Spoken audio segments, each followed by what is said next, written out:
Good morning, Aly, and welcome to the Carb Paleo Show. Thank you. Thank you for having me. It's our pleasure. Hello, Mark. How are you doing today? I'm wonderful, thank you. And I trust you are both wonderfully well. Yes, indeed. Beautiful day here in New Jersey. Super job. Yeah, it's we look like there may be a storm coming up actually on this side. It's been stifling hot, almost 2 months over 100 degrees here. And we even beat a record 114 a few weeks ago. Yeah. But anyway, we're not here to talk about the weather. So, Aly, your friend Ina Lukianowski, I hope I pronounced this right. So she you hit it right. Yeah. Lukianowski suggested we talk to you, and here you are. You are the founder director of the Smart Human LLC. Your interest is in environmental, chemical, radiation, and you're working with multiple organizations, including the Environmental Working Group. Now, let's talk about your background. What is your background, and how did you become what you are now? So wonderful to be here, and thank you, because I think the messages that I'm going to share today, the information I think is very, very practical. So I'm so glad to have the opportunity. So my story actually started off rather, I would say, I want to say organically. I was a practicing physician. I'm still a practicing rheumatologist and an autoimmune disease specialist. And about 8 or 9 years ago, my dog died. And believe it or not, he was just a very young golden retriever. And he passed away from something called autoimmune hepatitis, which is autoimmune liver disease. And when I was researching, he was only 4.5 years old. So when I was researching this diagnosis, which is not common in dogs and certainly not in golden retrievers, I started learning out of guilt and sadness that, that there may be an environmental component to his illness and his eventual death. So when I started looking at his food quality, the air quality, we live on a farm, which we can get into, which has enormous number of pesticides. Even the toy he was chewing nonstop since he was 10 weeks old, which was a rubber, very popular dog toy. I really started to get very upset, but what I was learning more about, even more than dogs and lack of regulation in our country, in the US, for environmental chemicals, but more so, what these chemicals and these lack of regulations were doing to human health. And so I did find a connection between the plastic toy that he was eating nonstop, even during his sleep, and he had 10 of them all degraded over time, that there were also cases of humans in these plastic toy making companies that had case reports of autoimmune hepatitis who were otherwise healthy previous.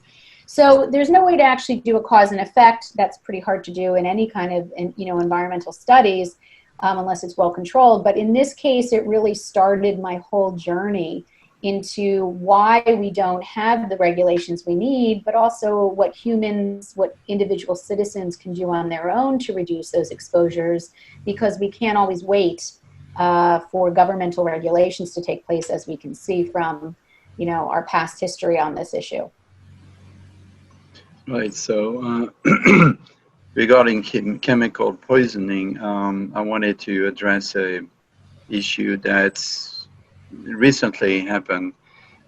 We all know, or we've known all along, that Monsanto has been poisoning us with not only GMOs, but with Roundup, including glyphosate. So recently, California court fined Monsanto, which is now owned by Bayer Chemicals, for $289 million for poisoning a groundskeeper due to his contents exposure to Roundup for more than 2 years.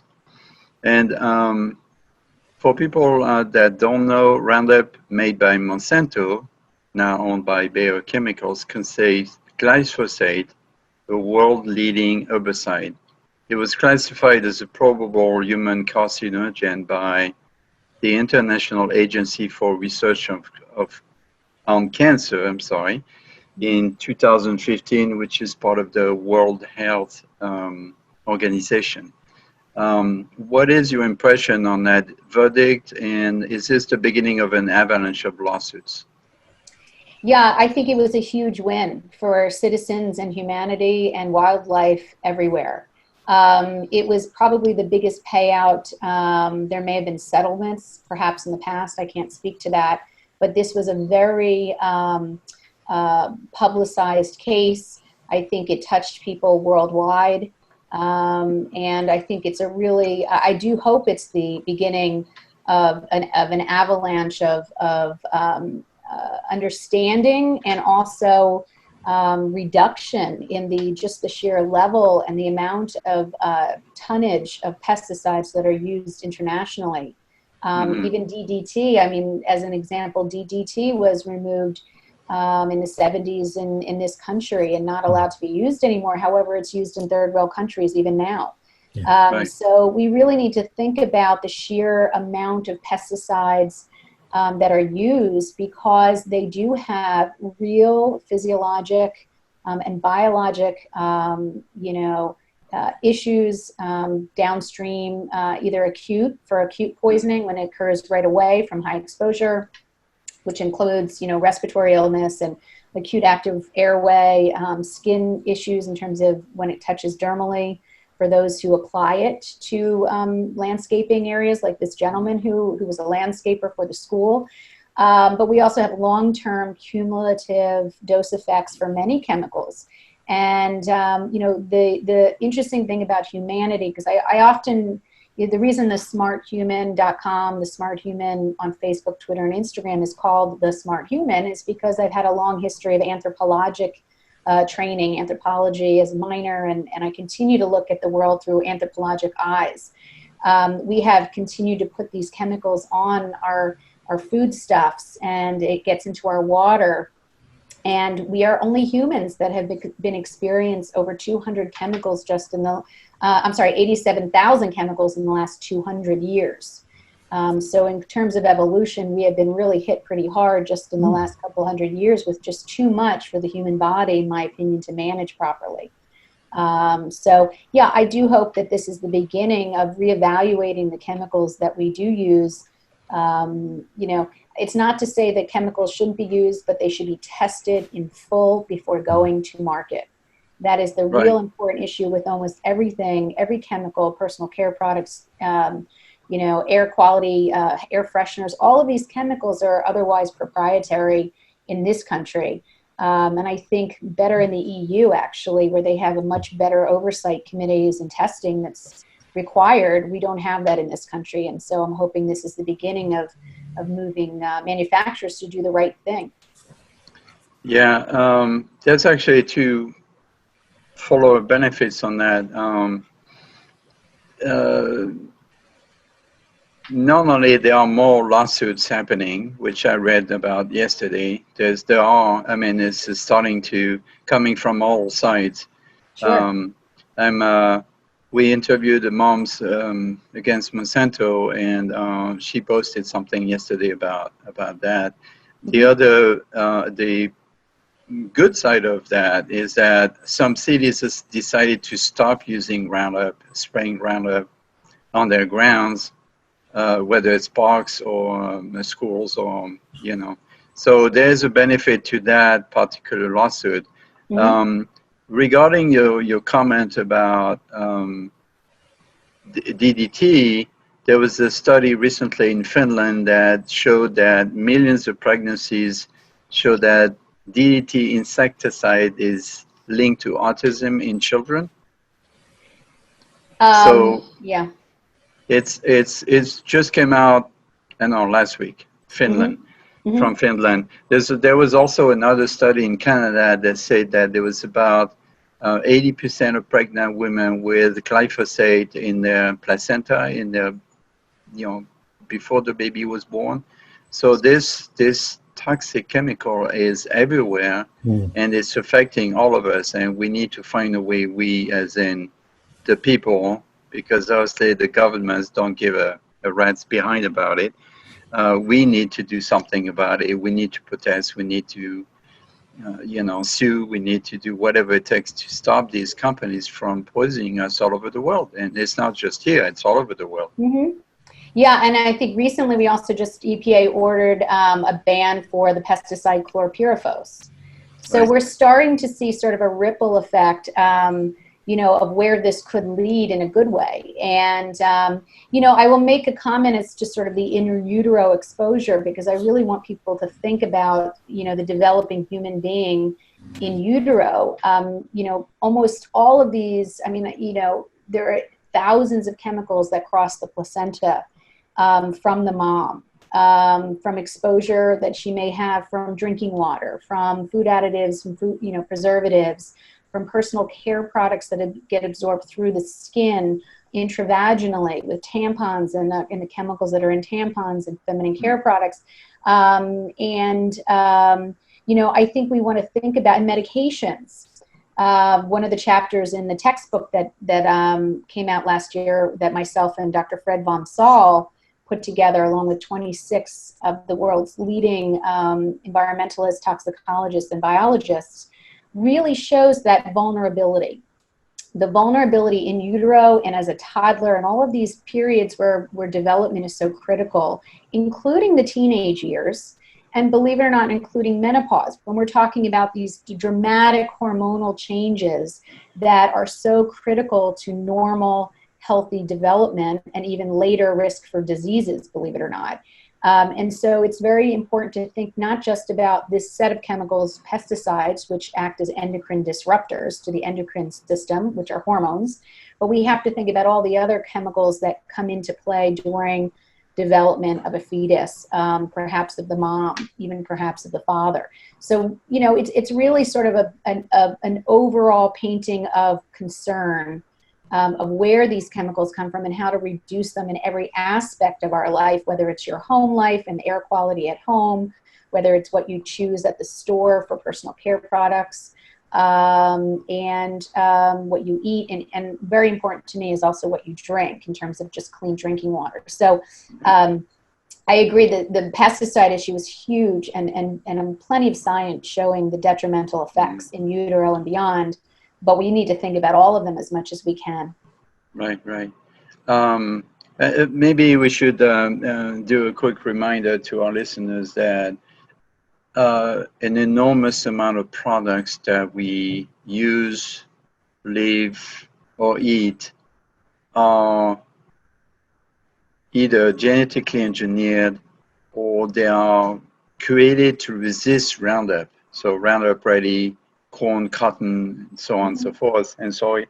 For example, you mentioned tampons. Well, tampons are made with cotton, and cotton comes from genetically engineered cotton made to resist Roundup, which allows them to spray more Roundup on it, and it gets into the cotton, and then we suffer the consequences. And, of course, the food itself, like all the cereals and cornflakes, and soy is everywhere, and all of that is being sprayed generously with all these chemicals, and we are affected daily with it. So I don't want to make people paranoid, but we should definitely be aware of the consequences of what we eat, what we wear, what we drink. Glyphosate also ends up in the water, runoff from, agricultures. So why don't we address this issue, because I understand it's your specialty, water. So what can you tell us about water quality or bad quality for that matter, including the addition of fluoride to our water, drinking water? Yeah, so as I started to explore drinking water, I started to find from the studies that we really are inundated with chemicals, particularly through just plain drinking water. Whether it comes from a well, which many homes, I think 40 million families, residences in the United States are fed by wells, versus municipal treatment plants. We have 160,000 municipal treatment plants, which are water cleaning plants in the U.S., which is where we get our tap water from, town water or city water. we have different methods of receiving drinking water, and they both have their risks, of course. Well water does not require, in a residential environment, any testing. The only testing for any chemicals, including arsenic, benzene, atrazine, and some of these other residual farming chemicals, heavy metals, any manufacturing chemicals that seep into aquifers underneath those wells, that serve those wells, you are actually not required to have them tested for any chemicals unless you're selling the property. So that can be, families keep houses in their families for years and never bother to check. Now, when it comes to municipal treatment plants in the U.S., they're held to a law from 1974 called the Safe Drinking Water Act, which only covers 90 chemicals nationally, only 90 chemicals that we have in our armamentarium of allowable compounds. There's 87,000 chemicals currently available, 89,000 even, that can end up in our water systems, essentially. So they come in from lakes and streams, which are the surface waters, and become drinking water through these municipal cleaning plants, and also the aquifers that go underneath the ground.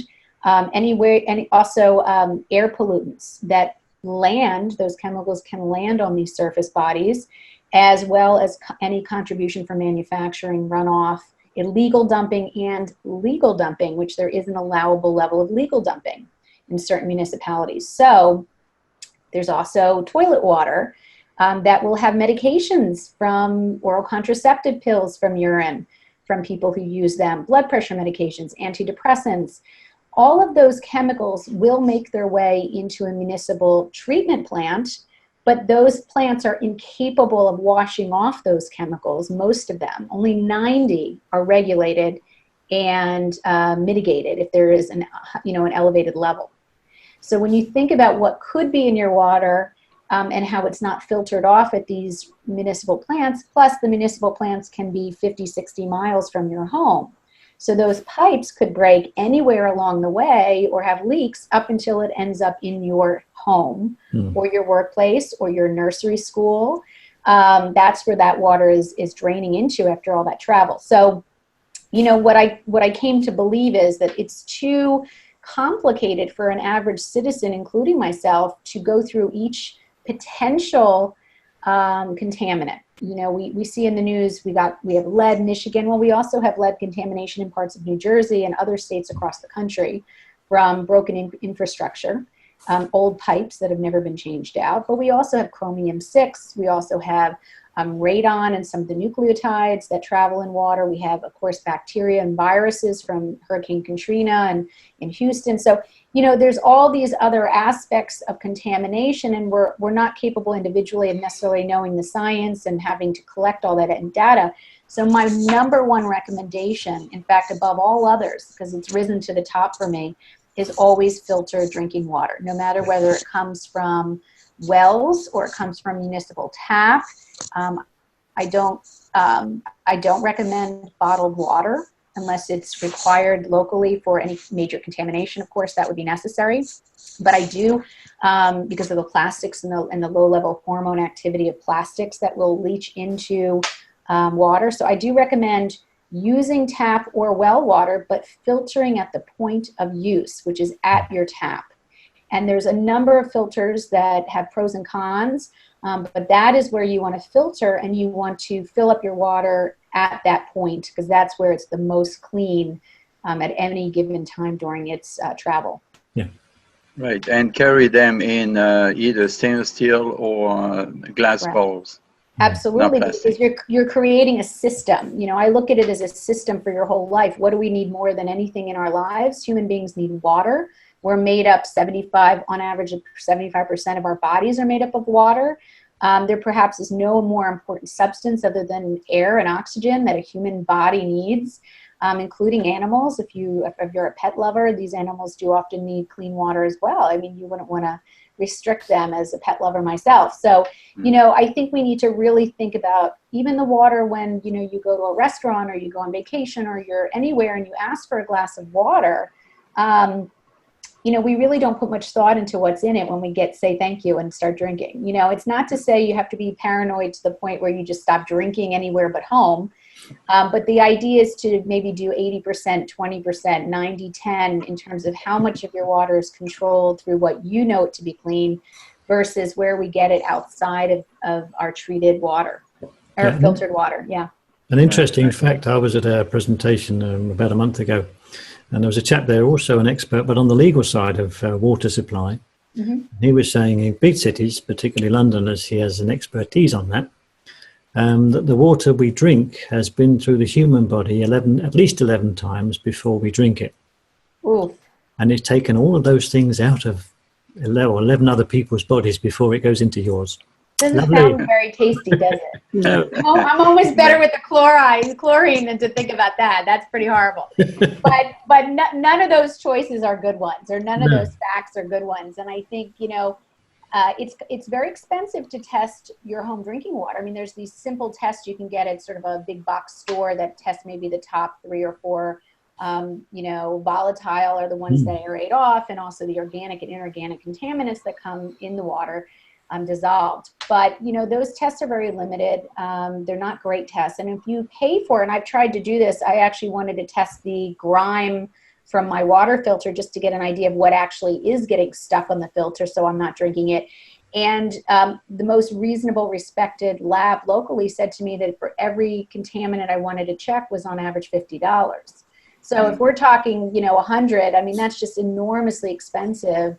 When in fact I'm catching that, and hopefully knowing the filter that I'm using and understanding, the consumer aspect of its rating system and who makes it and if it's outsourced, any parts, that's a really expensive endeavor. So I stick to filtering with the best contraption I can find.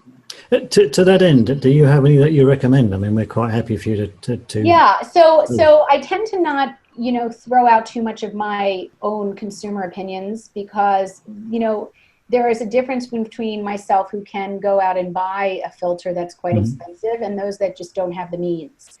And I don't want anyone to ever feel that they're at a disadvantage because there's some very good filters that are, for instance, carbon filters, which are your typical pitcher filter. That, there's several good ones on the market. Consumer Reports rated. Of course, you want to go through that.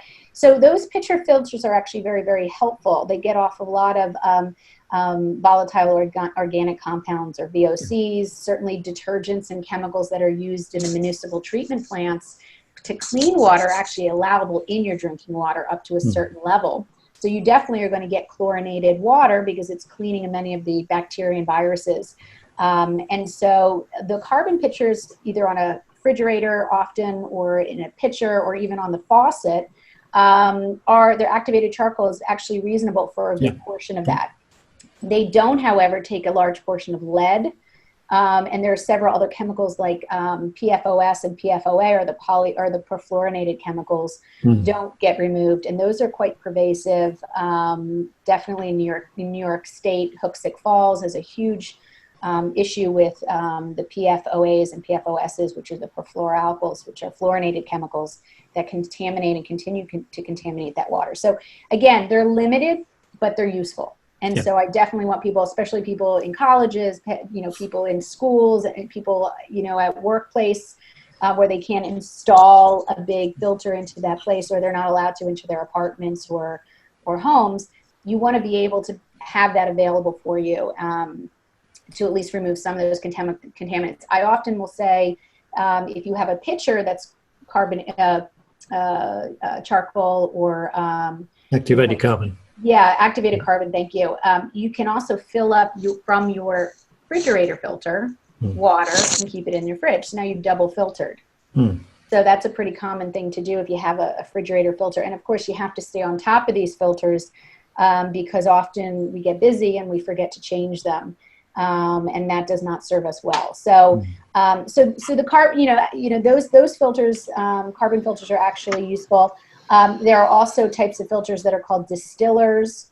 There are gravity filters that sort of you fill up and they run through a bunch, mostly carbon filter, but basically carbon block, and come out the other end. But again, they're limited.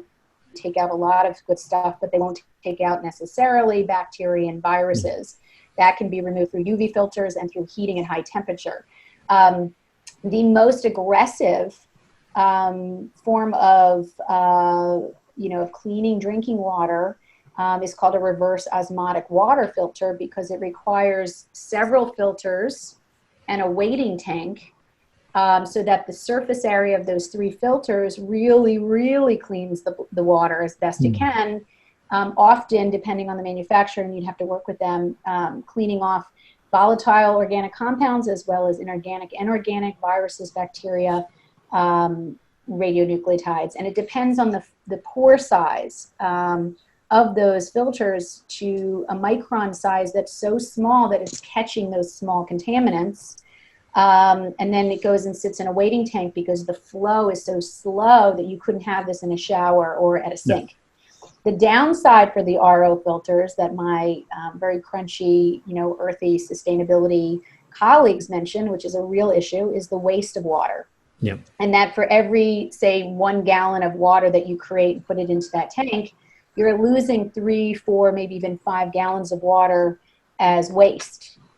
And so in California, for instance, where there's water restrictions in other parts of the country, you have to you may pay for that, or you may even be restricted from with dealing with those filters. So, those are the closest things to dialysate. My dad's a kidney specialist, and he deals with hemodialysis patients. Their blood has to be cleaned through fibers that are incredibly narrow in size in order to clean off their waste product. And I associate this RO, reverse osmotic, as close to a dialysate filter in terms of its cleaning ability. But not everyone, and nowadays they're $250 to $275. If you get one just for your kitchen. I think people should know that. They're not, inaccessible. My plumber cost me $130 for 1 hour to put it in.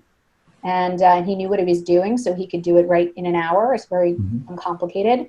And we change the cartridges out when the flow slows down, maybe every 4 to 7 months, depending on how much we use it, which we only use it for cooking and for, drinking, and has a separate spout out of the kitchen sink.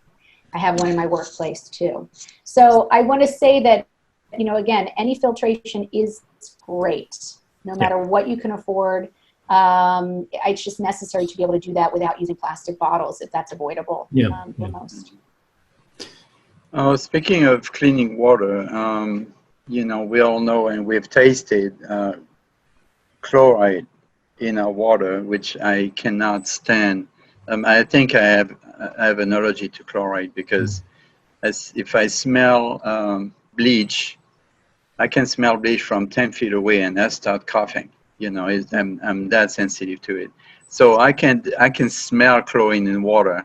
You bring me a glass of water in a restaurant, I can smell it, literally. Yeah. So I know there's a use for that, but chlorine is also a very toxic element. And so I would like to address that issue, and also the fact that some cities are still adding fluoride to our water, which is known to be toxic. So on those two subjects, what can you tell us? So the topic of chlorine is kind of one of those necessities for human health in a public health arena. Okay, so what we don't realize is that much disease and much illness and morbidity has occurred over the centuries from poor drinking water in terms of bacteria and viruses. We learned this in England, actually, and I'm trying to remember the case where there was one drinking well that everyone was dying from, and it turns out that one well was contaminated with some type of bacteria or virus, and that's when they started to reevaluate the water system in England. It was actually on one of the royal estates. They had a water tower there that became contaminated. Yeah, it's not uncommon. In history, that was sort of the beginning of that look to see how we manage that. But it's not uncommon. I mean, you can have wells obviously in Katrina, in New Orleans, that water became contaminated from any area can become contaminated from floods and natural disasters, which is where bottled water is a necessity and really is cleaner than any water they'll get locally. So, you know, there is a time and a place for all of these necessities like bottled water. But, you know, the fact that there is a need for certain, chemical cleaning of our water to kill the viruses and the bacteria is something that is actually necessary for a great deal of our water supply. And we've seen this with Naegleria, I think was a contamination in one of the districts in New Orleans as well, aside from Katrina. So we're seeing that you can get a problem. So I will say this, you know, the chlorinated disinfectants that are used, they have a purpose. The question is at what level is necessary. In terms of, you know, there's always a battle of what is the safe level of these contaminants. When you're talking about a grown man who may be 200 pounds, it's a very different exposure level than a child or a toddler or the elderly, the frail, even the immunocompromised, which are my patients in general. So, you know, you're talking about a different exposure level affecting that human being with different sensitivities and thresholds for complications. So I think that should and could be reevaluated perhaps. But certainly there has to be some degree of cleansing, of purification because of the risk of bacteria contamination. As we have global warming and climate change, we're going to start to see more bacteria around, more issues with, you know, we're seeing that with a lot of other areas in terms of tick-borne illness and in other illnesses for human, respiratory illness, but we're also going to see this, I think, in contamination of water systems.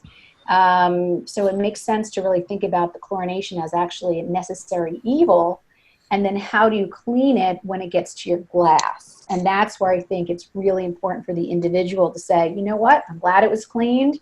Thank gosh, you know, went through 11 people's bodies.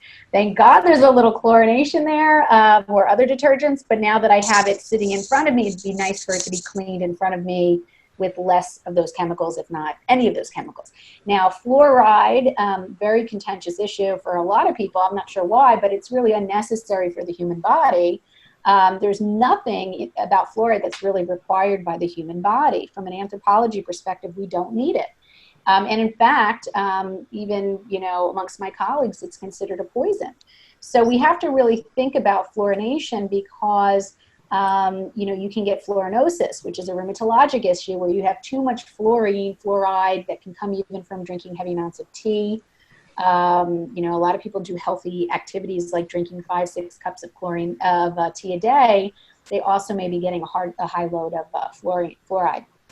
So we want to think about what goes along with our water when we like our healthy habits. Yeah, I've noticed, you know, even when I go get a coffee at a coffee shop, I always ask them if their water is filtered instead of tap water, because a lot of them still use tap water. And if they don't filter their water, then I'm not drinking coffee there, because not only it's toxic, but the flavor of the coffee or the tea is completely different. I agree with you, because if you throw chlorine into that taste, it really messes things up. But I'll take it a little step further, Chef, because I always talk about what are our habits that we do every day. If you drink your coffee, if you drink your tea, why also wouldn't we be thinking about organic tea leaves and organic coffee? Because what you're really ingesting is the whole manufacturing history of those products, even all the way to another country where they're not regulated. So, you know, I'm very conscious of the whole process of those habits being clean from start to finish.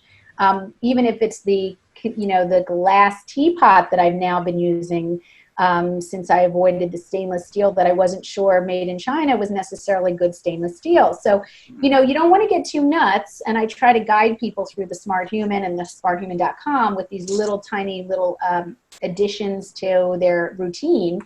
But from start to finish, not only the water, as you mentioned, should be hopefully filtered, but also what you put into that water, how you cook it, how you store it.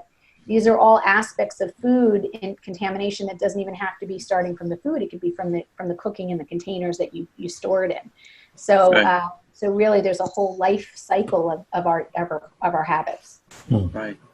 So we talked about water coming into a house, but a lot of people are not aware that there's a lot of additional toxins available inside our home. Some scientists have actually claimed that our home environment is more toxic than the air we breathe outside, including with the pollution. What can you tell us about this? So wonderful question, and some really wonderful studies have come out in the last few years, not that they haven't been already coming out, but even just more aggressive studies, just showing the sheer level of chemicals that fall into the dust in our home.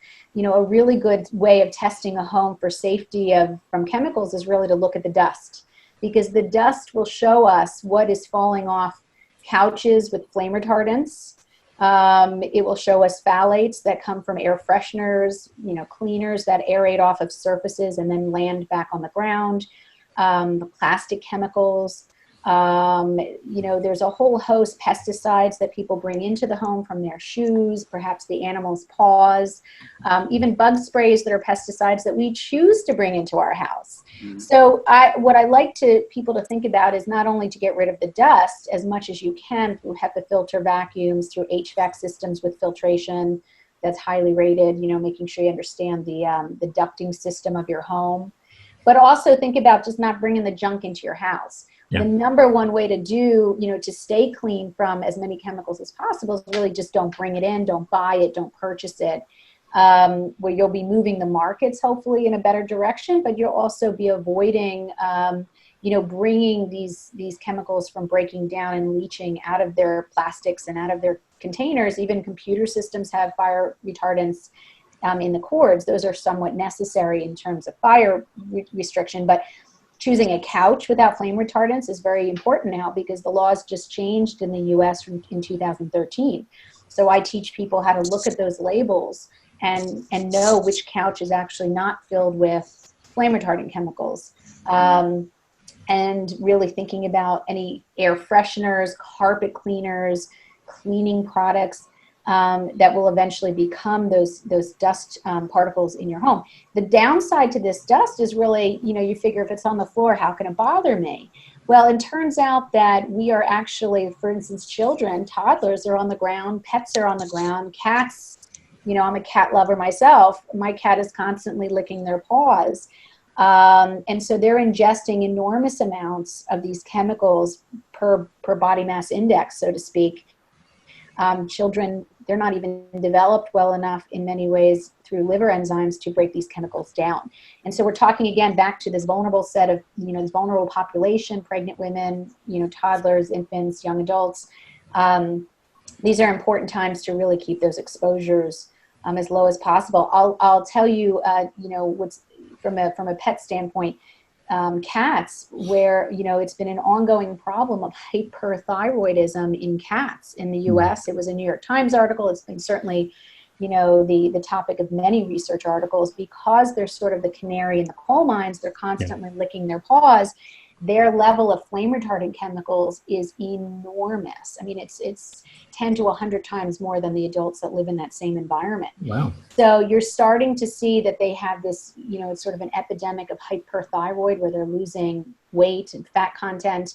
And they're getting very skinny and they're getting heart rate palpitations and all sorts of medical issues from their hyperthyroidism. And it's really kind of prodromal to what we may be seeing with so much thyroid disease in American adult or even teens. And, you know, the thyroid issues are enormous now. Hashimoto's, autoimmune.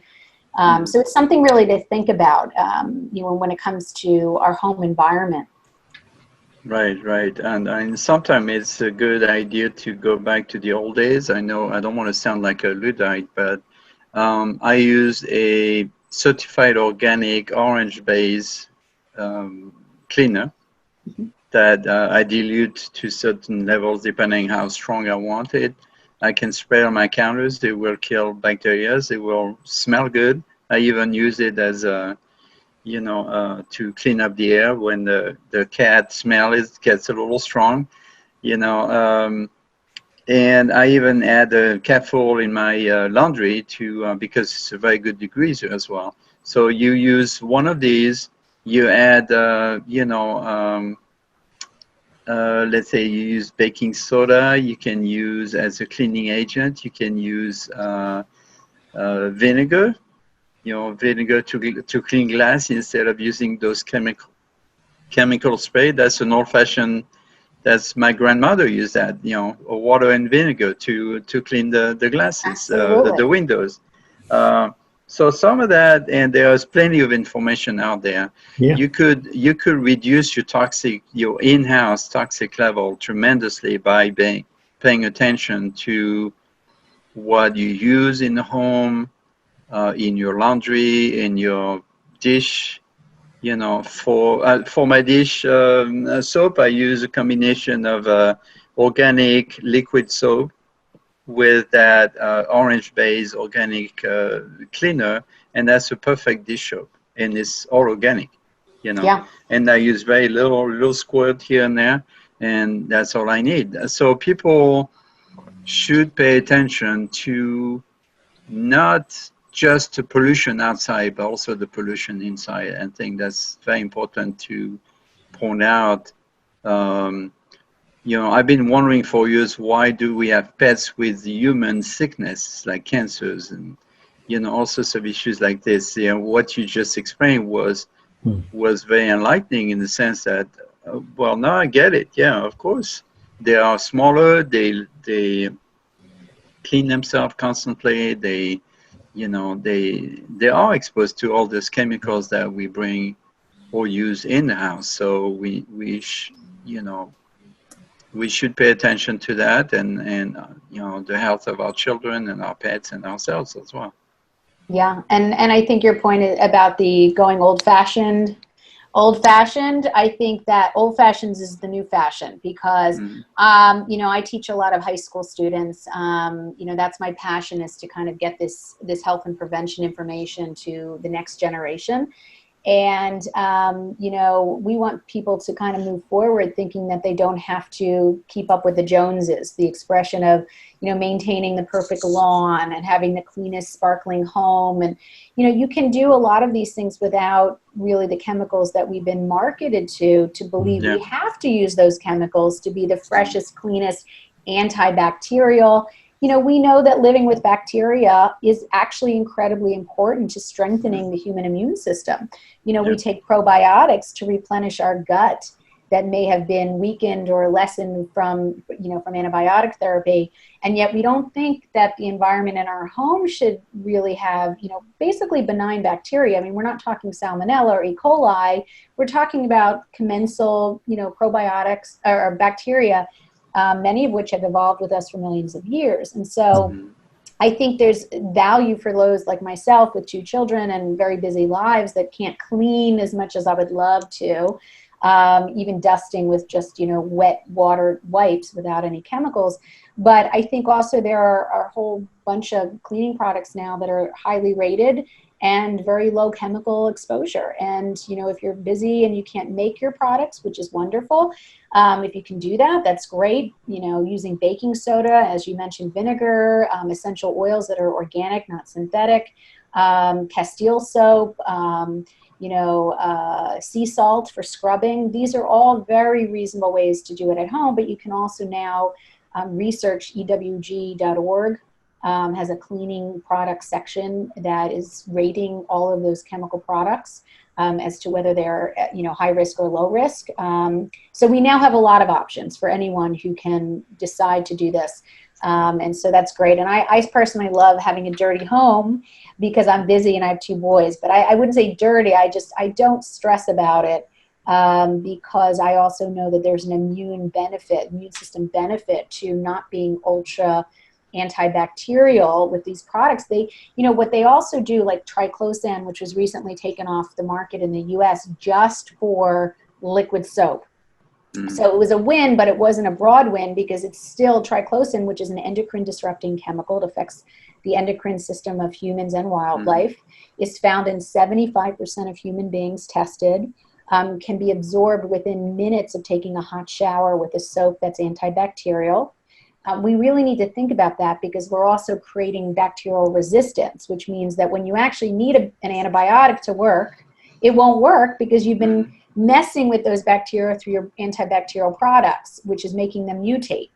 So, you know, they're selling floor cleaners with antibacterial chemicals. I mean, there's over 19 similar chemicals to triclosan on the market. So anytime you see on the label triclosan, Bactroban, Microban, anything that's marketing to your fear sense of fear that you're going to, you know, be eaten up by these bacteria, and it says antibacterial, mind you, it's really not the truth. And you really want to stay clear of those chemicals because of their ability to get into the human body in children so quickly, especially with new parents. You know, new parents, you know, there's a whole marketing campaign, don't let your kid be around dirt, or, you know, you really have to tone that down because the science is showing that we really want those kids exposed to basic bacteria, pet dander.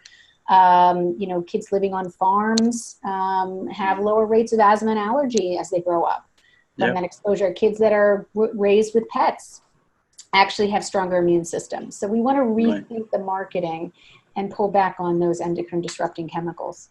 Right. We can't expect corporations to reduce their marketing, but we can resist their marketing. We don't buy the products, things change. I mean, we're move the markets just with our consumer choices and show them that this is not something we're going to be happy with. So Right. And I'm glad you gave me a good reason to keep my place not so clean. That's a good excuse. But Dr. Aly told me I didn't have to keep my place so clean. So you blame it on me. That's it. And I blame it on you. I don't blame on anything. I'm just using you as a reference. Yeah. Yes.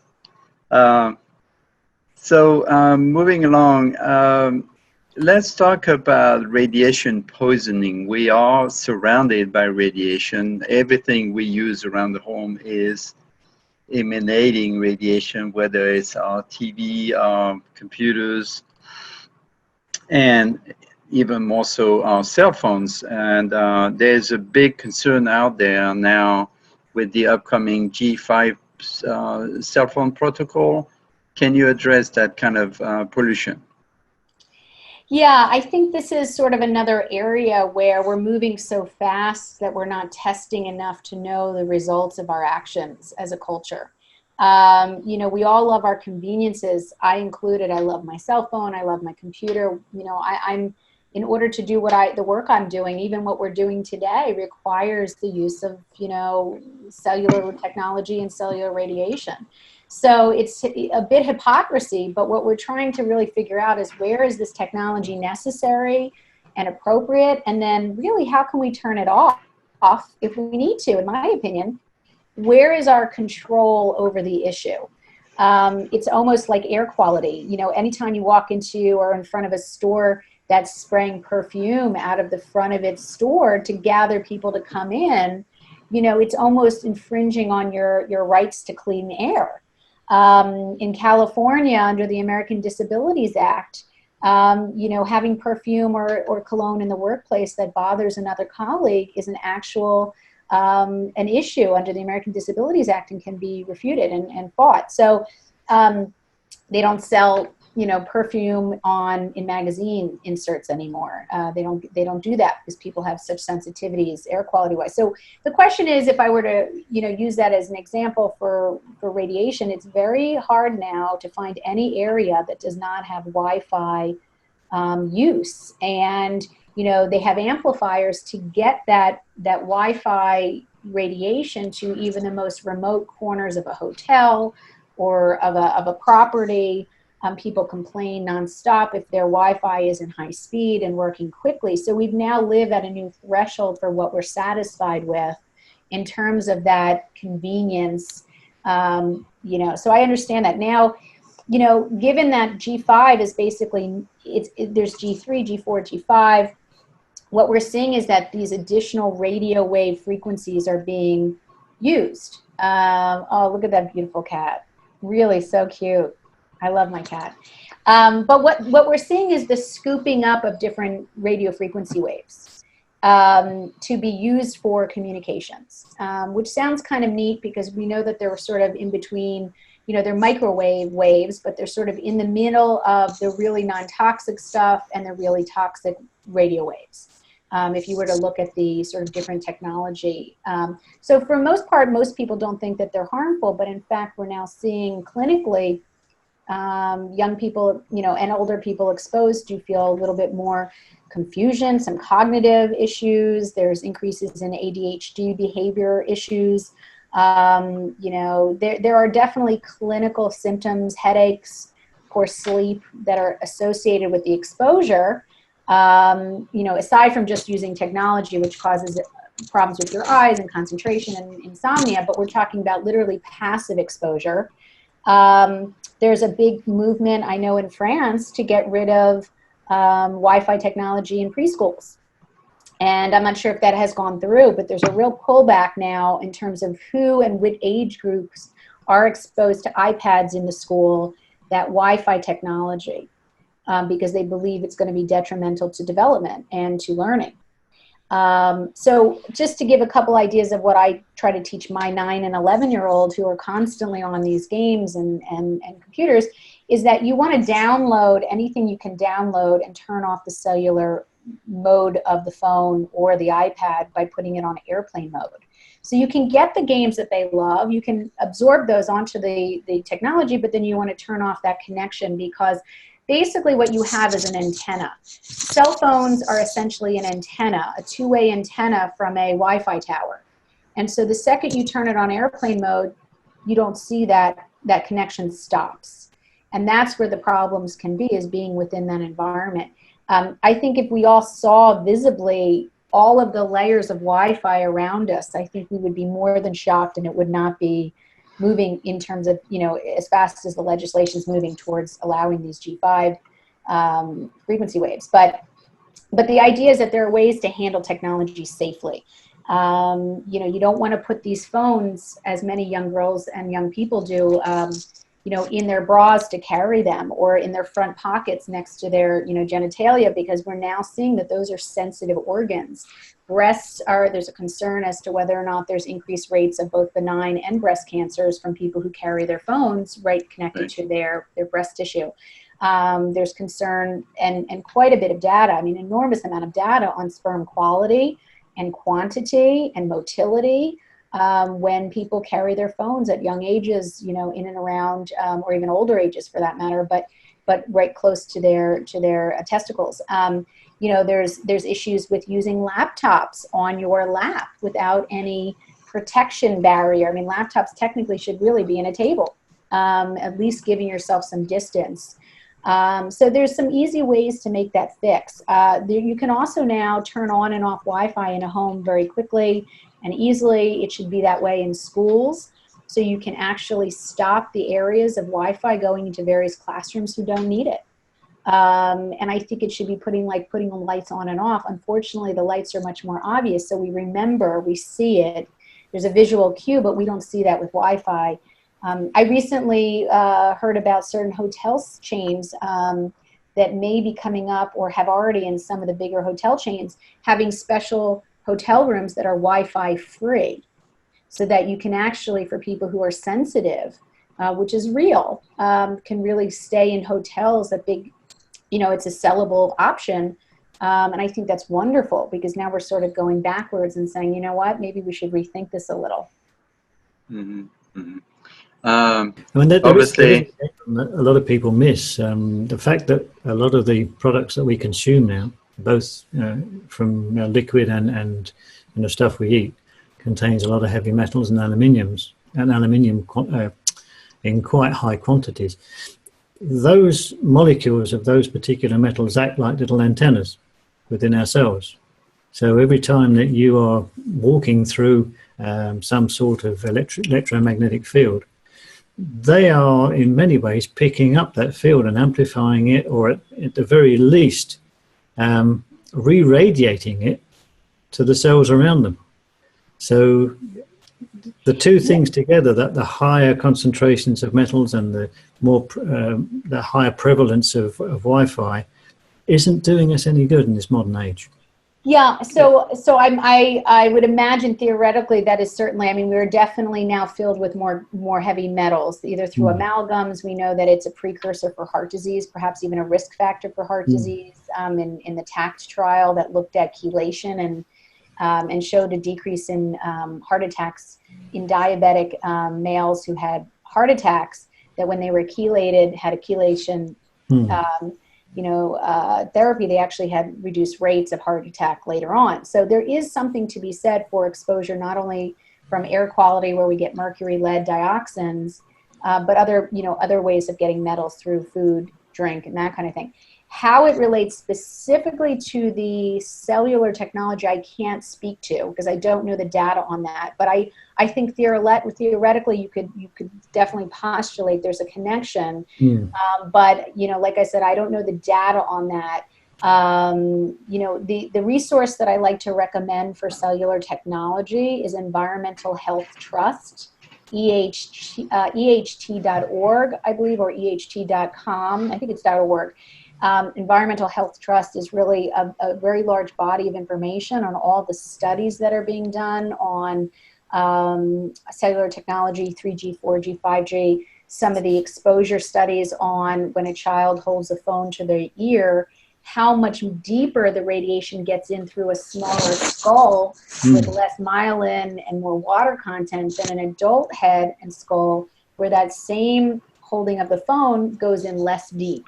And so there's some remarkable studies that if someone's interested to look at, they have them all listed, and it's a wonderful resource. And I work with Deborah Davis and some of those researchers for some of the work I do so that we get it right. She wrote a chapter actually in our textbook. So I defer to her. Yeah. To his defense, Mark is an engineer, so when he says what he says, I tend to believe him. And it seems to make a lot of sense when you are ingesting more heavy metals, and these metals combined with the radiation would disturb and destruct cells near them and turn them into cancerous cells. I can see that in a kind of a visual way in my mind. It could be another reason for why there's such an increase in cancer more recently, the past 20 years than ever before. And now we can't just blame the food and the water. There has to be other reasons for that, because it's not just localized anymore. I mean, yes, we talked about breast cancer when you keep your cell phone in your bra, or if you put it in your back pocket and so on, but there's also a tendency for general cancer that seem to come out of nowhere. And Mark's explanation could be a very good explanation for that. It's certainly something that needs a little bit more investigation, that's for sure. I think it's going to come, though, Mark. I think that we're going to start to see when people, I mean, there's research on cellular technology issues internationally. I mean, it's a collaboration, really, of some very academic institutions, large population studies, even studies of residents that live in and around cell phone towers, which we know there's a ripple effect of exposure for many of these clinical symptoms, but also maybe of long-term pathologic, higher risks of cancer and that type of thing. So I think it's too early to say, but I think that like everything else that I discussed that may not have, fast and furious, hardcore, double-blinded, placebo-controlled studies because no one wants to pay for them. Certainly not the industries want to pay for them, that we have to do things under a precautionary principle rule of thought, where if it makes sense, I mean, this is a very well-known, precautionary principles are well-known from the Wingspread meeting that was in, I think, 1988, of collaboration of many very, very intelligent researchers. What they decided is, we need to think about doing things as a precautionary measure to reduce exposures as if it makes sense. If there's even an inkling of risk, we need to think about doing behavioral changes based on that potential risk if it makes sense. And I think that allows us to think about behavioral change that's not a stretch, it's not costly, it's just thoughtful, even if there's not hard and fast evidence stating that needs to be done. From actual studies. So precautionary principle is part of my work every day because we can't wait for these studies to come out. We need to do this stuff now. This is true. I mean, my interest in cellular goes right back to the 90s when I was an undergrad in Plymouth. a colleague of mine and myself as undergraduates, the sort of the dangers and the risks and so forth associated with cell phones was just coming to starting to appear on the surface there. So we thought, well, it would be a great idea as one of our projects to test this. So very briefly, we had two colonies. We had a colony of fruit flies that we split in two. Mm. We had test ones that were sort of kept well away from any radio signals or any electrical interference whatsoever. And we had the other half of that who was subjected to a fairly low level but constant, 900 kilohertz, I think, at the time, signal. And within 3 generations of fruit flies, mm-hmm. The test ones were virtually normal right the way through, but the ones that had been subject to the radiation or the cell phone signal, they had a lot of deformities and deaths, and the population hadn't as grown as fast as the non-irradiated, yes, the control group. So right early on, I realized that there was something that we needed to be aware of with just cell phone and Wi-Fi technology. Yeah, I mean, if you think just, again, anthropologically, I mean, we're electrical beings. We are, yeah. Human beings are electrical. I mean, you look at the art of acupuncture, 5,000 years old, using meridians of electricity up and down our bodies and having, surgery or something that breaks those lines of energy can make people very ill. Having certain illnesses, being weak or tired. I mean, these are very old concepts that have held real power in even modern day healing. Yeah. And I think when you start thinking electrically that you may be throwing things off just on the very basic level, it seems to make sense. But we have studies, the IARC, the International Agency on Research on Cancer, I believe has labeled cellular technology as a possible carcinogen. And not so much probable yet, but I think that's the goal, is to move it into that realm similar to glyphosate. But, I have, done research on patients who do work at home and are now being forced in certain parts of the U.S. to have ongoing water meters that are Wi-Fi.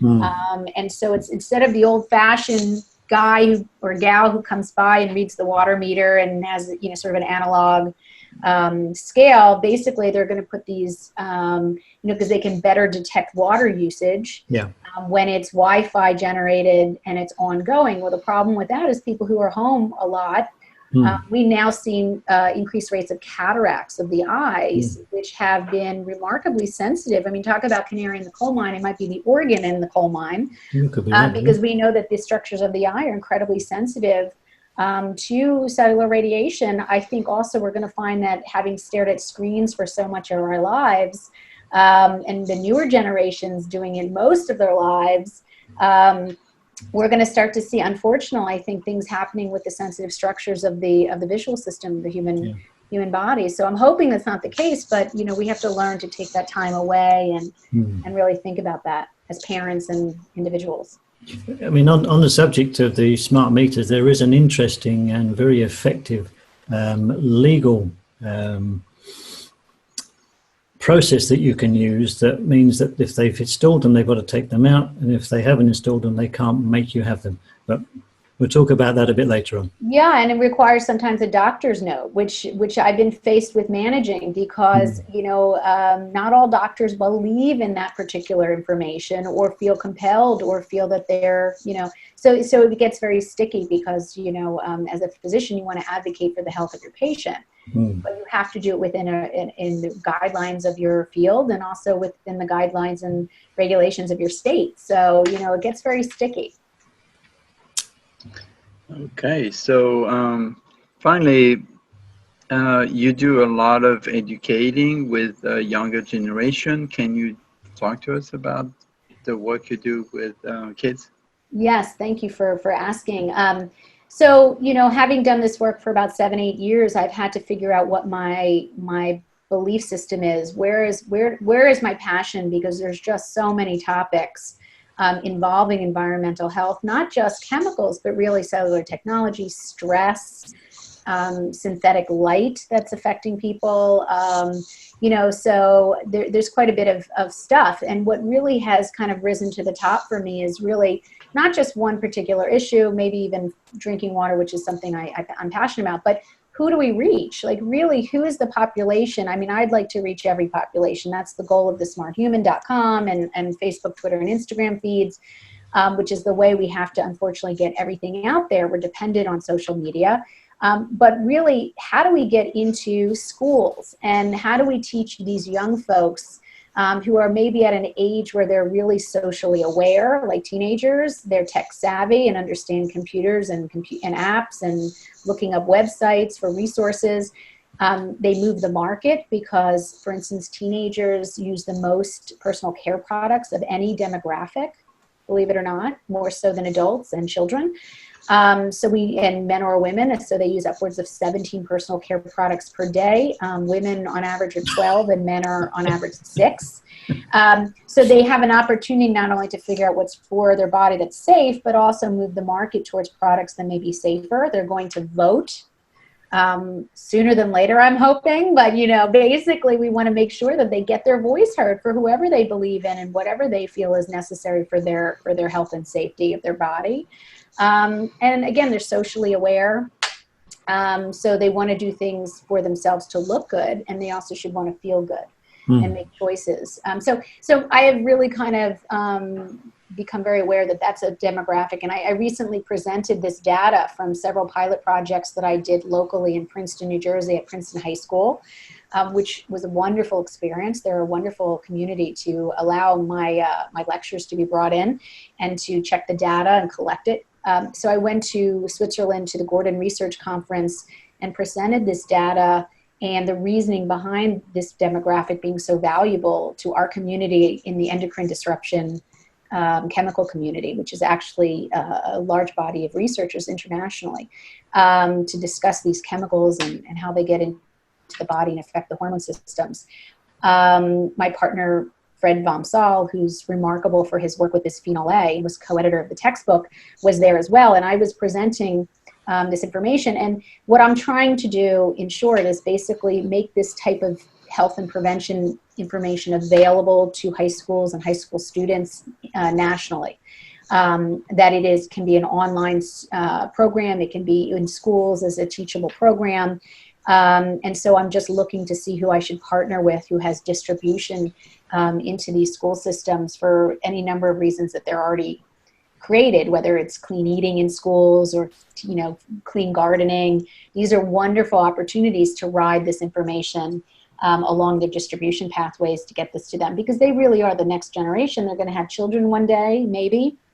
And so we want those children to be healthy. We have high autism rates, is one, particularly in New Jersey, it's 1 in 34 is at risk for developing autism, whereas nationally it's 1 in 51. So it's personal to New Jersey for me. Breast cancer is very high in this state as well. So we want these kids to be armed with as much knowledge as possible so they don't end up having problems that we're seeing now. Do you have a copy of your textbook to hand? Yes, I do. I'll show it to you. So this came out in 2017, not that long ago, and this was from Oxford University Press, called Integrative Environmental Medicine. It was the first of its kind in the sense that myself as a medical doctor, and Dr. Fred Vom Saal, who's, like I said, world-renowned for the BPA topic, bisphenol A research, emeritus professor at University of Missouri, he brought his colleagues in from around the world that are researchers, that are toxicologists, biologists, NIH water researchers. I brought in clinicians that are heavily involved in gastroenterology and how chemicals affect the gut microbiome, neurologists that talk about neurodegenerative diseases and pesticide exposure. And all of these wonderful chapters were created from both a research world and a clinical world. And so that really was the beauty of this text. It was never, as far as I know, ever done with 26 contributing authors. Do you already have a program developed for teaching kids? Because I would be interested in that. Yeah, to so know more about? it's being created. You know, I do a lot of my stuff, my books. I have a new book coming up next year for consumers on making these, you know, essential guide for living healthy in a chemical world will be the title. But I do a lot of these projects on nights and weekends. I have 2 kids. I run a practice. So until I find you know, it's been built, it's been created to some degree, but it really needs, you know, partnership from a nonprofit group to interact and marry and kind of develop it.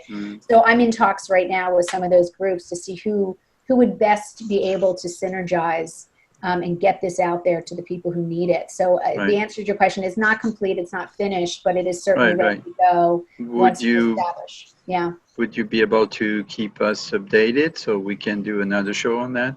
Absolutely. And how I reach and inform people is through Twitter, Facebook, and Instagram, The Smart Human, and the website, thesmarthuman.com. And that's really the way I've been able to reach out to people interested in lectures, topics, podcasts similar to this, which is wonderful, and also any books and important information coming out. Super job. All right, that's all for me. Mark? Well, Aly, you mentioned that you live on a farm. Did I get that right? Boy, you caught that one. Yes. Not only do I live on a farm, you know, it's a small farm, but we are in the corner of 200 acres of preserved farmland owned by farmers in the area that actually spray glyphosate twice a year. Right. So, you know, it's not that we can just pick up and move. And I think people would find that not everyone can just move whenever there's some type of risk, as we've seen across the country, especially in socioeconomically, you know, deprived communities, really, in terms of their abilities to do a lot of change. Yes, we are living on a farm that we do get downwind of glyphosate. We know when they're spraying because I've created a reasonable relationship with the farmers. And so we sort of get out of town for a day or maybe 2.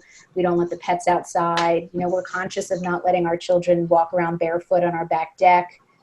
Shoes are taken off at the door. And actually we're getting glyphosate urine testing, which is something I try to keep up with to make sure that, you know, our exposure is so not outrageous that it really does warrant some additional changes. But we eat organically as much as we can, or we wash in vinegar, 1 part vinegar, 3 parts clean drinking water to agitate produce. We try to do as much clean living as possible so that one thing such as that exposure you know, does not overwhelm our health. And yeah. I have a suggestion. You might want to connect with moms across America. They do wonderful work educating mothers about the dangers of you know, glyphosate and so on and so forth. So you'd be a perfect connection for you to even do talks or shows with them. Yeah, they've got a podcast as well.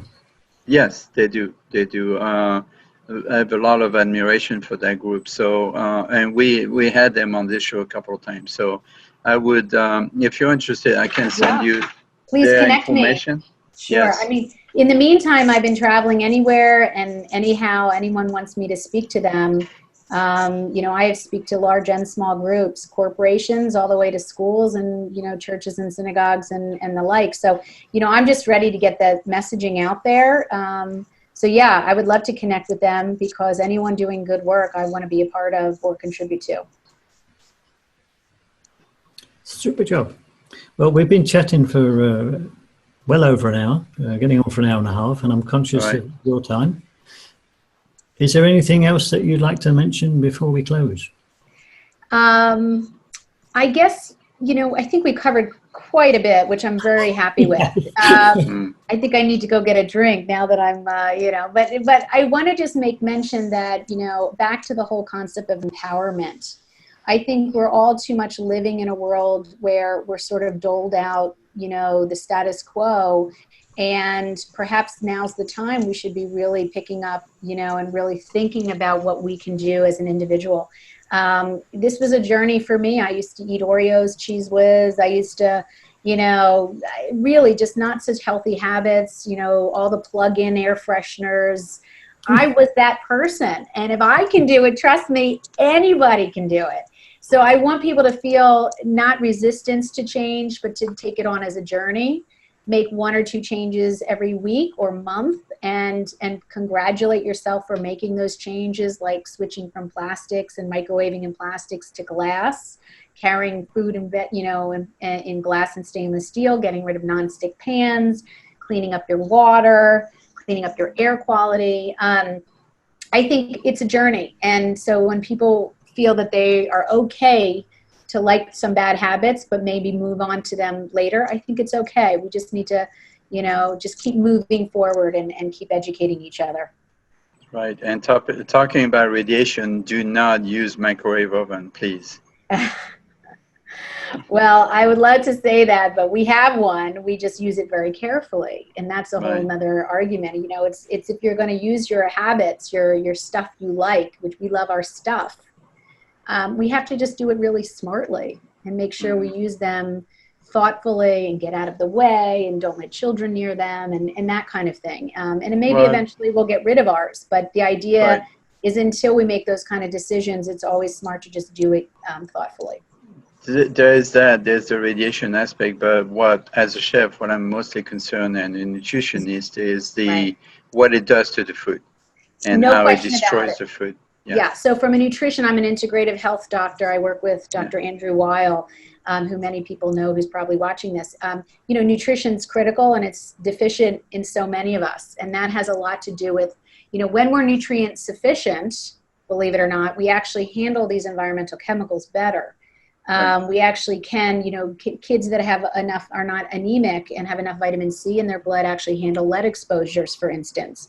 Those of us who have good microbiomes handle heavy metal exposures because we know that those bacteria can absorb some of the heavy metals that come into our diet and our water, through food and water. So being nutrient sufficient goes back to how do we cook our food. And you're absolutely right. There is a question of nutrient loss when you use microwaves. So that's a whole different area. But I also say that we're living in a microwave oven. And in fact, it might be safer in there because at least it's a box with special walls that we don't have. So, I don't know where to live anymore, but I think you're right. Your point is taken that, there are risks across the board and to just be thoughtful about it. Right. Okay. Before we close, though, Aly, can you give us your website again? Sure. The website is thesmarthuman.com, and Twitter, Facebook, and Instagram would be @thesmarthuman, and on Facebook, The Smart Human. So I'm pretty consistent across the board. And if anyone needs to reach me personally for the work I do locally, and I do telemedicine actually for environmental exposure issues, as well as obviously rheumatology and integrative medicine, is Aly, ALY, CohenMD.com. So ALYCOHEN MD.com is the website for my practice. Great. Thank you. Thank you for having me. We'll do my world famous closing now. Thank you again, Aly, for being on the Low Carb Paleo Show. And as we say in Texas, à votre santé, y'all. Thank you for having me. Yeah, it's become a inside joke. My silly closing. À votre santé means to your health, and y'all is what they say in Texas for you all. Yes. Y'all. Right. So I'm a Texas French. How did you